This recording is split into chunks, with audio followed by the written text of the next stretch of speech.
Hey Waffle Gang, I do hope you're well. My name is Mark and today we're checking out some more relationship stories, and if you do love a Reddit story, why not consider hitting that like, subscribe, maybe that notification bell too.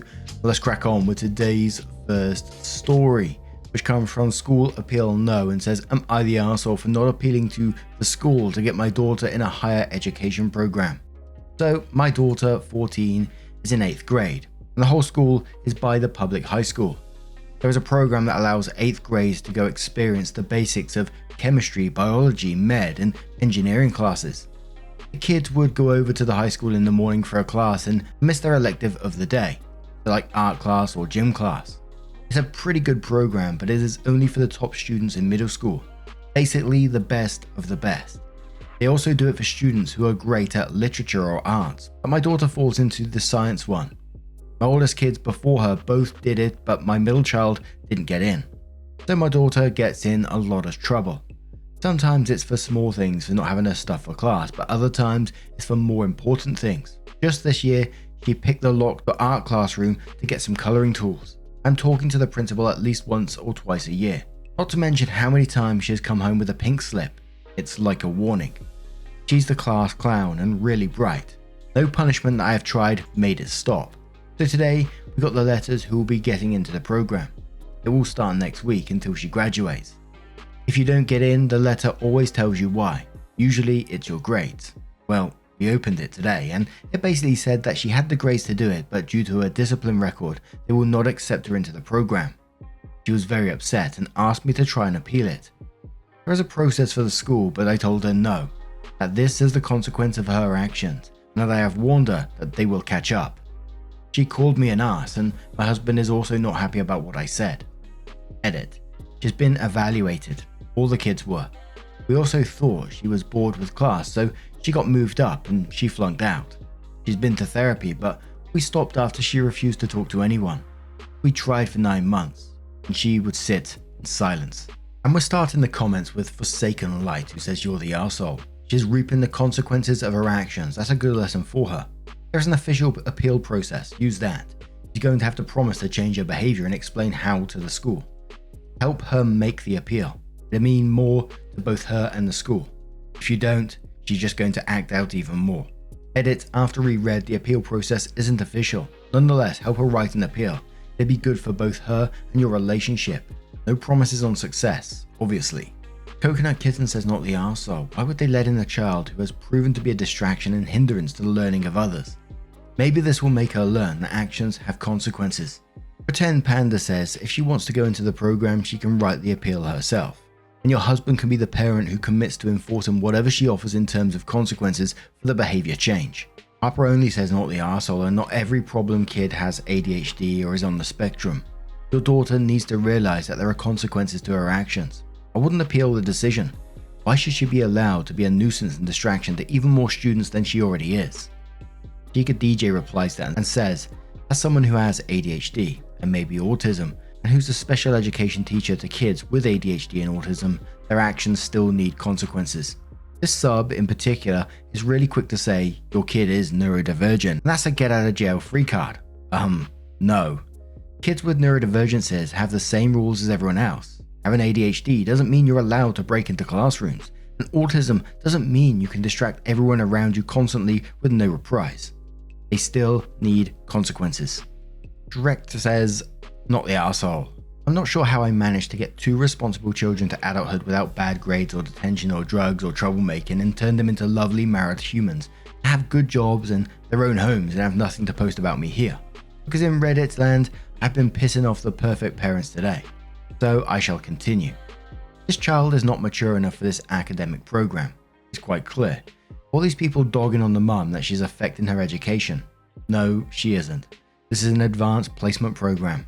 My children participated in my community as well. The poor behaviour, bad attitude and general lack of regard for boundaries that this child has shows her immaturity, and she should not be rewarded with an advanced placement program because while grades may be acceptable, she will not adapt well. It's hard. It's challenging, it's fast-paced and there are rules. Clearly she has no interest in playing by rules. If the father is so concerned and a parent needs to be there, let the troublemaker and the dad appeal it and get off mum's back. P.S. If my 14-year-old called me an arse, she'd have bigger things to worry about than if I was going to appeal for her to get special privileges, even though she doesn't deserve them. Much bigger things. And one more comment from Juniper, who says, some people are really freaking out. It's an extra program that gives her a little taste of high school. Not like a scholarship that will set up her future forever. I think it's a relatively low stakes teaching moment for her that actions have consequences. I was in a similar program when I was in grade 6. It was interesting, but it's not like it set up my life, and if I didn't do it, nothing much would have changed. If there's an appeals process, she can find out the details, and if they need parental sign-off, your husband can sign off. Not the arsehole. So OP did kindly update the post and said it's been a while since the post, and some asked for an update with the whole situation. So after the post, I took the suggestion of a few people and had her do the whole process to get an appeal from the school. So she did the paperwork and prepared to plead her case to the heads of the program. She did pretty well and wrote a pretty good essay on why she wanted to appeal and why she believed she should be in the program. She also did well when she was pleading her case to the heads of the program, which was a science teacher. She is a strict woman, and I didn't expect much when it happened. My daughter's appeal did not go through. The science teacher, when asked, broke down why she was not accepting the appeal. I wish she was nicer. She was professional, just a tad blunt about it, but boiled down that they do not trust her to not distract the other students or trust her to behave during labs. She basically was a safety risk that the teacher did not wish to put up with, and it would be unfair to the other students. I agree with this. My daughter did not take it well when that happened and hurled some insults at the teacher, which proved her point. She was punished for that and was quite upset about missing the program. It really helped her to mature though. She stopped being the class clown, started to focus on stuff and just behaved. I wasn't called in for the rest of the year. I was worried her attitude would change during the summer, but that didn't happen. So we sent her to a STEM camp during the summer since she was interested and she was good.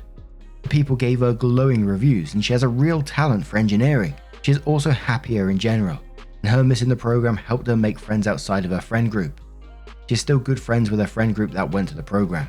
Now she'll be starting high school soon, and she is going to take some classes with her friends that went to the program. She's going into chemical and engineering track, which she is really excited for. Thank you for everyone that responded on the post when it first came up. Everything really seems to be looking up. And the comments after that post were really positive in the fact that, glad things are moving in the right direction for her. It sounded just like what she needed. Whilst other people were still concerned about ADHD, reminding them of themselves when they were younger, relating to it. But what do you guys make of this situation? Let me know your thoughts down in the comments below. And let's move on to another story. And our next story comes from the Am I the Arsehole subreddit. It does come with an update as well from tafornoweg. I don't know if I pronounced that correctly. I apologize if I did get it wrong. And it says, am I the arsehole because I, 38 female, don't want to take my stepson, 9, on vacation? My husband, 39, and I have been married for 5 years. We have 2 children of our own, both girls, age 5 and 2. I also have a son, 10, from a previous marriage, but I was widowed. My husband's ex is barely involved in stepson's life at all. They got divorced when stepson was 2, and his ex wanted a fresh start. So my husband did the decent selfless thing and had complete custody of their son, even though he'd wanted shared custody. I got a bonus at work and I really wanted to go on vacation with just my family just once. We've been on family vacations all together lots of times, but just once I wanted to spend my money on going on vacation where I'm not looking after someone else's kid. I want stepson to stay with his mum while we go on vacation. My husband sees my point of view and is okay with it. I don't think I'm being at all unreasonable. My mum found out what I was planning and says I'm being a complete arsehole. These are the reasons she says I could be the arsehole. 1. My mum says that if stepson's mum isn't properly involved in his life, I should be even more involved in his life to compensate. I think this is a completely unfair expectation. 2. She also says that I'm being a hypocrite taking my son, but I think that's totally different because my son doesn't have another parent. I'm all he's got. If stepson's mum won't take him just for once, then obviously he'll come on vacation with us. I don't think I'm the arsehole to ask if I can have a vacation with my own family just one time. It's not like I hate stepson or something. He's a nice kid. He's just not mine. Am I the arsehole? Gee fucking whiz. That is absolutely heartbreaking for that son. can't imagine how he'd ever feel if he ever heard you say these words. I really hope he hasn't. My family just once, spending my money on someone else's kid. Oh, God. And I'm glad your mum stepped up and said something about this, because your husband saw your point of view and is okay with it. Like, what the fuck? But big tree says, in quotes, just my family just once, and then says your husband's son is your family. You better not ever let that kid hear you say otherwise. Jesus Christ. Quotes again saying, I'm not looking after someone else's kid. And then says, homie, that ship fucking sailed when you married a man with a child. And quotes again saying, I don't think I'm the asshole to ask if I can have a vacation with my own family just one time. And then says, wanting a vacation with your family is fine. Deciding that your stepson doesn't count as family is fucked up beyond belief and definitely makes you an asshole. You're the asshole. Imaginary ad replies that and says, I couldn't have said it better myself. The audacity of this woman is honestly astonishing. I've been with my boyfriend for about 2.5 years, and I literally could never dream of trying to tell him that I didn't want one of his 3 children to come with us on vacation. His oldest, 16 male, isn't even biologically his, and he still takes him whenever he picks up his biological children from their mother's house. We would never ever exclude him from any family fun trip we were taking. OP, you're definitely a huge asshole in the situation, and it's weird that your own mother was the one to tell you this and not your husband. When you married your husband, he became your stepson, just like your son became his stepson. How would you feel if you wanted to exclude your son? You said yourself that your stepson's mother isn't a very attentive mother. Maybe that's not the same thing as having a deceased parent, but fuck lady, have some goddamn empathy. Phantom Creator says, from a child whose stepmother treated her own children better, you're an unbelievable arsehole, and you should be ashamed of yourself. How fucking dare you? I feel bad for him, because if this would even cross your mind, you'd probably treat him worse at home too. And quotes, just my family, just once. And says you married his father, you are his family, and in his family, you are the evil stepmother. Little Grogu says you're the arsehole and so is your husband. Your husband isn't just an arsehole but also a horrible father for exposing his son to someone like you. Your 10-year-old shouldn't be allowed to go on this vacation either, because he isn't your husband's son. So if stepson misses out, then so should your son. It's only fair if we go off your stupid messed up logic. I feel sorry for this poor kid. I bet he is left out of a lot of things. Toys, treats, food, God knows what else. You honestly disgust me.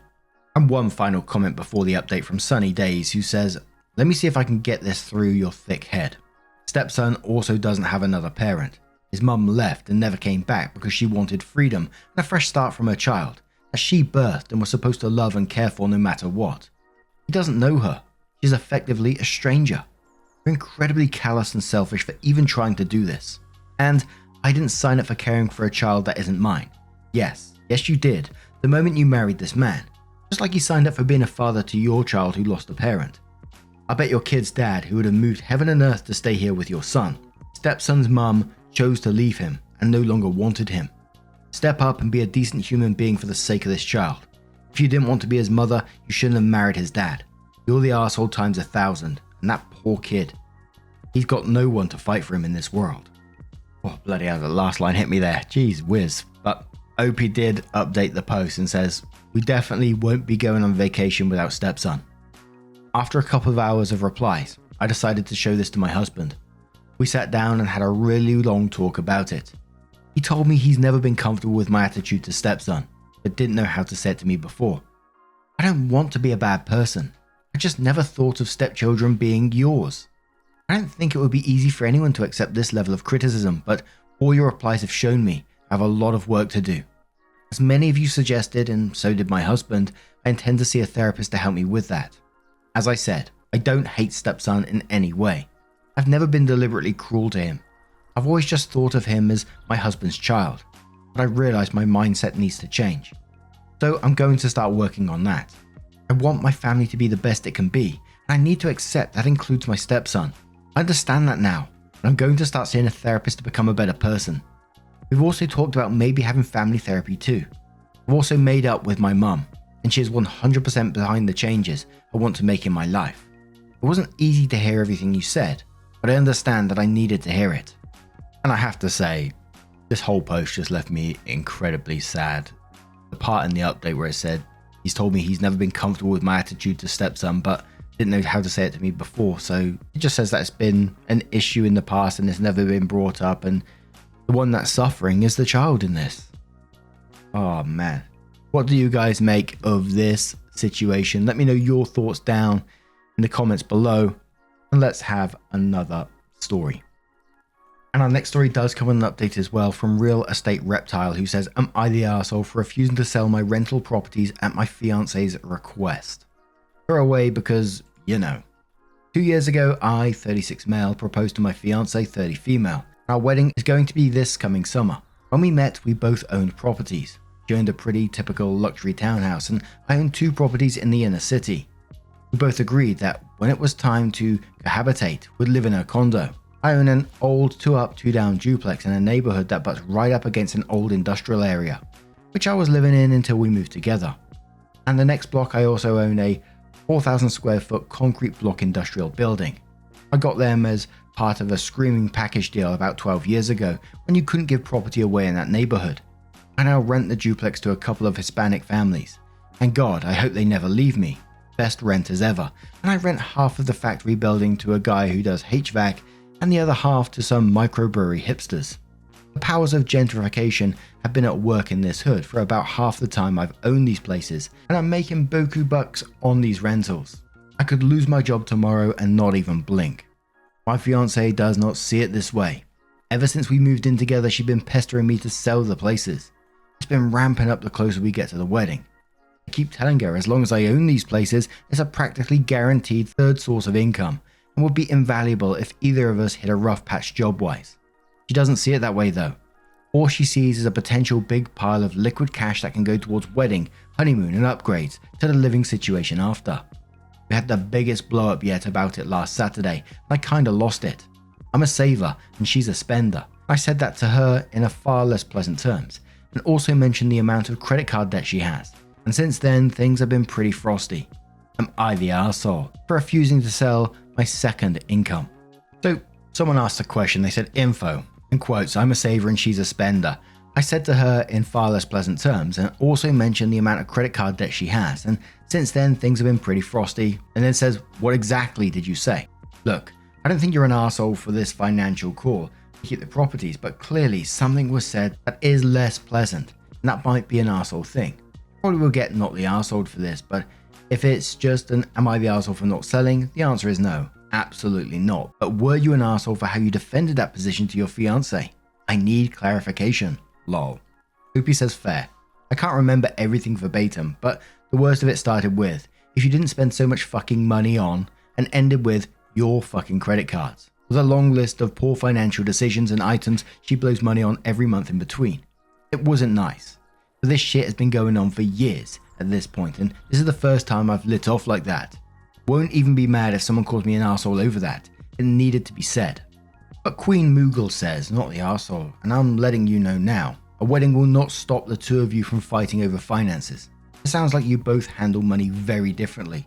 It also seems as though she's eyeballing your cash as a way of supporting her lifestyle. If I were you, I'd sort this out before getting married. Ware says, not the arsehole. As a female, I want you to really look at the differences in your relationship. When I was in pre-marriage counseling, the therapist said, the problems and fight you have now are going to be the problems and fights you have in the future. Whatever it is, money, sex, family, those problems don't go away with marriage. You're both so different with money, you're always going to fight about it.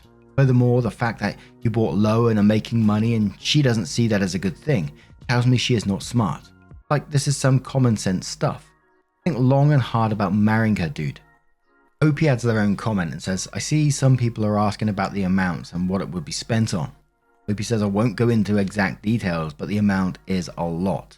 More than I'll probably ever see in one lump sum in my lifetime again. The upgrades I live in Stitch would probably likely be her selling her condo too, and her finding the biggest house she can find, the ragged edge of what we can afford and us moving there, combining finances. I'm perfectly happy with her 3-bedroom townhouse. Even if we have kids, there's more than enough room in my opinion. Since we've moved together, she's been handling the mortgage and I've been paying most of the day-to-day bills. Between her townhouse, her Audi and her credit cards, she's got a lot of debt. But she has a great career and isn't having trouble paying down. But she doesn't save much of what's left. The OP does update the post and they said, so the conversation didn't happen until the weekend of 14th of March. Life got in the way. It started fine but quickly went south and ended in a big fight that degenerated into a lot of petty shitslinging by the end. She accused me of not trusting her. Fair. And I pointed out that her habits make it basically impossible to trust her with money anyway. Probably not my proudest moment. But I did again make it clear in no uncertain terms that the properties are staying in the LLC and I won't sell them, and that the financial decisions regarding them would be mine alone. I may have also had a few choice words about the princess for a day wedding she wanted. After a couple of weeks of avoiding each other and not talking, and me sleeping in the basement of their townhouse, I said I wanted to hit the pause button and leave for a while. She was upset but didn't say much. I loaded up my things and went to my parents' house and told them what happened. They told me I could stay as long as I needed. Somewhere near the end of April, I got a call from her dad out of the blue. What the hell? Demanding to know what was going on and why I'd broken things off. I tried to explain what had been going on, but he was the angry dad of an upset young woman, and I didn't think much got through. That call ended with him calling me a scumbag and hanging up on me. I've only had a few properly long-term relationships end in my lifetime, but that's the first time I've had an angry father yell at me about one. There's been no contact since. I'm sad that just over 4 years of my life with someone went up in smoke like this, but that's the way she goes, I guess. My parents didn't seem very surprised when I showed up, so maybe I really was the last one to know what was going on, like so many Redditors were pointing out. Some good news, and also the thing that reminded me to update my Reddit post, is that yesterday I bought another house, one for me to live in, a tiny little brick post-war brick ranch in an old subdivision about 20 minutes from my rentals. It needs work, but I'm looking forward to having a project to take my mind off things. It's going to be strange living on my own again, but I think I'll manage. When the dad phoned up, I'm always like sort of on edge about those conversations. I sort of think, what has he been told? Has he been told the full truth by the daughter? Did she really tell the dad that I asked him to sell all his rental properties for so we could put it towards a honeymoon, a new house, all that kind of thing? I don't know. But what do you guys make of this situation? Let me know your thoughts down in the comments below. Now, just a huge thank you from the bottom of my heart for getting involved in today's stories. Your love, your support, your time always means the absolute world to me. So thank you so much for being involved. Truly, it's absolutely incredible. Hopefully, I will see you in the next one. Take care and much love. Yeah, man, I remember being so naive when life was good, weather and palm trees. Back in the day, you were everything I need. But then along came a time when you crushed my dreams. Oh yeah, you played me like a fool when you made me believe that the line between love wasn't thick enough to read. Oh yeah, you see we in despair, crime everywhere. You're selling false hope cause you just don't care. Nah, you just don't care. Nah, you just don't.